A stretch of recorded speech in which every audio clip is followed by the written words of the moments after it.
সাংবাদিক ভাই বোনেরা, প্রিয় দেশবাসী, আজকে অষ্টম দিনের মতো আমাদের জুলাই পদযাত্রা, দেশ গড়তে জুলাই পদযাত্রা শুরু হয়েছে। আমরা আজকে কুষ্টিয়াতে আছি এবং আমরা আছি আবরার ফাহাদের এলাকায়, আবরার ফাহাদের বাড়ির পাশে তার কবরস্থানে।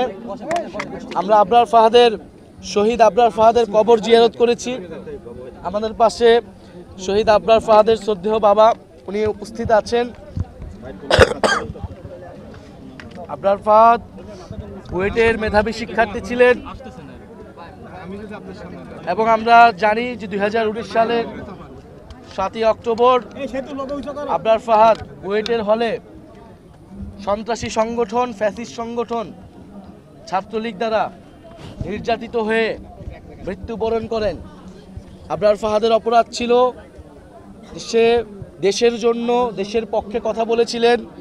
ভারতীয় আগ্রাসনের বিরুদ্ধে ফেসবুকে লিখেছিলেন, বাংলাদেশের সাথে যে চুক্তি করা হয়েছিল, ফেনী নদীর চুক্তি করা হয়েছিল, যেখানে বাংলাদেশের স্বার্থ ক্ষুণ্ণ করা হয়েছিল, এরকম বাংলাদেশের স্বার্থের পক্ষে আবরার ফাহাদ কথা বলেছিলেন দেখে আবরার ফাহাদকে ভারতীয় তাবেদার সংগঠন, ফ্যাসিস্ট সংগঠন ছাত্রলীগ সারা রাত নির্মম নির্যাতন করে হত্যা করে এবং আমাদের ভাই আবরার ফাহাদ শহীদ হন।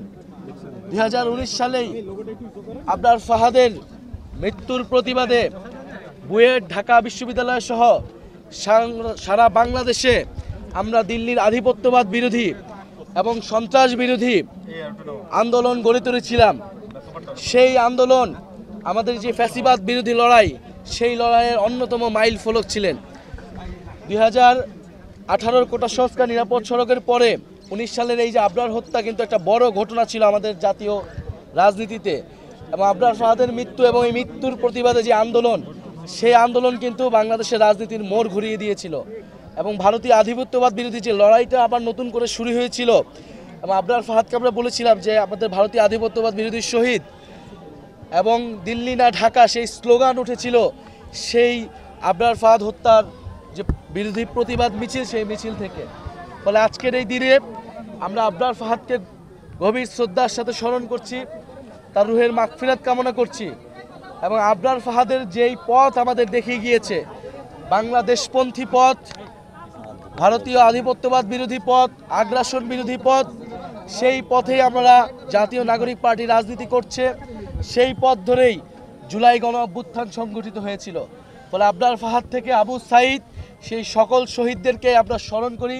ফ্যাসিবাদ বিরোধী লড়াইয়ে আন্দোলনের সময় গত 16 বছরে যারা গুম, খুন এবং নির্যাতনের শিকার হয়েছে, আমরা সেই সকল শহীদ এবং সকল নির্যাতিত মানুষকে ধারণ করি। এই দেশ গড়তে জুলাই পদযাত্রায় আমরা সেই শহীদদের আকাঙ্ক্ষাকে ধারণ করছি। সেই শহীদরা যেই স্বপ্নের বাংলাদেশ দেখেছিল, যে স্বাধীন সার্বভৌম মর্যাদার বাংলাদেশ স্বপ্ন দেখেছিল, যে বাংলাদেশপন্থী রাজনীতির উত্থান তারা করতে চেয়েছিল, আমরা সেই রাজনীতি করতে চাই। সেই আহ্বান আমরা পুরো দেশবাসীকে জানাচ্ছি।